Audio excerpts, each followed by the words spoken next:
pai era arquiteto e durante muito tempo ele faz artista plástico, quer dizer, eu convivi muito com o mundo visual, né? E desde garoto pintava, desenhava, ia às exposições. Quando tinha uns 17 anos, eu fui para o Museu de Arte Moderna e aí veio a luz na minha vida, né? Quer dizer, mais para o final da adolescência, eu comecei a frequentar a Cinemateca do MAM e, quer dizer, aquele mundo do pessoal que fazia cinema, o cinema novo estava começando, então já tinha um outro tipo de gente ali e que estava se reunindo para fazer coisas novas. Nesse período eu consegui na Escola de Belas Artes ser aluno ouvinte não matriculado, não é? Do Guild, e fui para o Museu de Arte Moderna e descobri na segunda exposição neoconcreta, o Aloysio Carvão, que eu sempre digo que é o meu pintor, né? Porque os outros pintores eu conhecia da minha casa, né? Meu pai tinha livros, o Carvão eu descobri, o Carvão é meu. Então, quer dizer, aquela grande descoberta afetiva, né?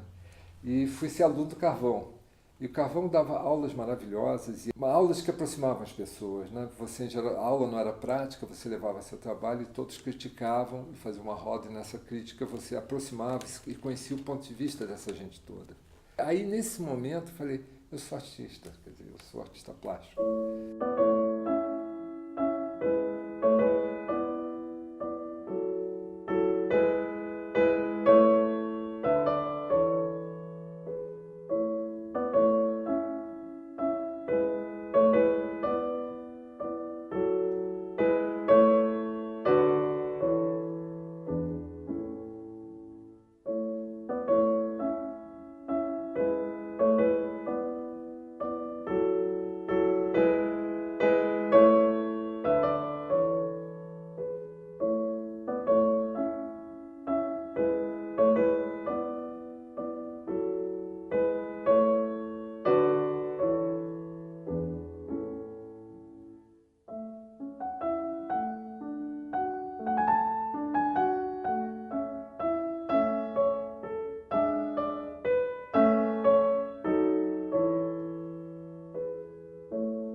A coisa foi se aprofundando, né? A coisa das artes plásticas como profissão.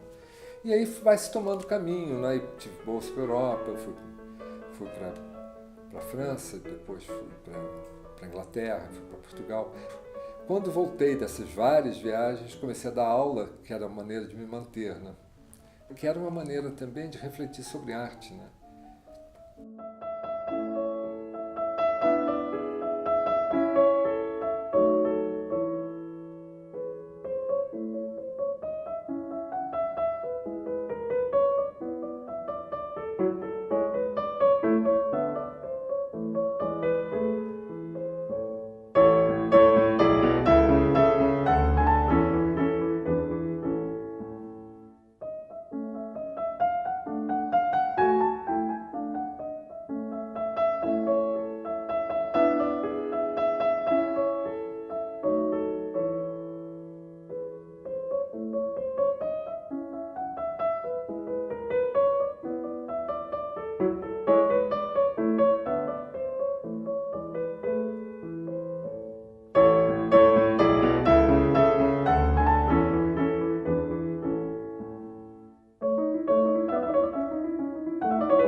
de uma vida de pintar, né?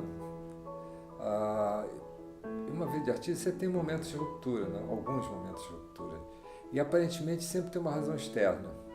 Algo de fora declancha isso, né? Te mostra alguma coisa que você não via, que estava já com você. E uma dessas vezes foi bem dramático. Dava aula no Parque Lage e tinha ateliê lá também. E nesse período o Parque Lage fazia grandes shows nos fins de semana. E eu passei a semana pintando e eu ia ter uma exposição logo depois. Pintei meu primeiro quadro muito grande, que era de 2,40 metros por 2,60 metros, um falso quadrado, que depois eu repeti algumas vezes. Sexta-feira fui embora, quando eu voltei na segunda, alguém tinha pulado a janela, pegou minhas tintas, os pincéis e começou a lambuzar meu quadro. E escreveu Mão Branca, que era o nome de um justiceiro que tinha naquela época, que andava nos subúrbios do Rio. Foi uma coisa horrível, fiquei passando muito mal, me senti muito invadido, né?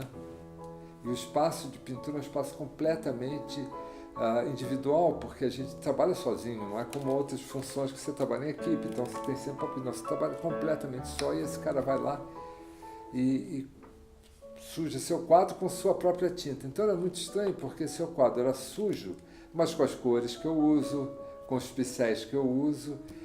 E aí eu comecei a repintar o quadro utilizando movimentos desse tal Mão Branca. E nesse momento, esse sujeito que quis me fazer tão mal, acabou que esse movimento para me fazer mal me fez bem. Quer dizer, eu usei essa energia de volta, né, e devolvi para o quadro. Devolvi para o quadro e me criou uma nova perspectiva. Criou uma nova perspectiva para o meu trabalho. Quer dizer, quase como se o quadro, daí em diante, passasse a ser um setor de uma outra pintura que já acontecia antes. Nessa época eu tinha visto com o meu enteado, que era garoto, um filme do Jaspion, que o Jaspion é atacado por um bandido e esse bandido dá um tiro com um raio. E o Jaspion fica tonto, daqui um pouco ele levanta e diz: a energia do seu raio restaurou as minhas forças. Então, seguindo essa filosofia do Jaspion, eu segui adiante no meu trabalho.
de ter uma identidade a ter um estilo. Então eu sempre trabalhei muito em termos de lidar com a minha própria identidade, de procurar a minha identidade e uma pintura, quer dizer, uma arte que na verdade é uma administração do afeto, né? Quer dizer, você está lidando com administrando seu afeto através da cor, da forma, da superfície. Quer dizer, a sua emoção está sempre presente e ao mesmo tempo sempre objeto de reflexão. Né?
Deixei sempre o processo em aberto nunca fechei esse processo, né? Novos caminhos passaram, mas o que era importante era não fechar o processo, quer dizer, não perder o senso de aventura, manter o desconhecido na arte, acordar de manhã, não saber exatamente como ia ser o dia, né? Ou acordar no meio da noite, dar um pulo no ateliê e ver o que aconteceu com o meu quadro.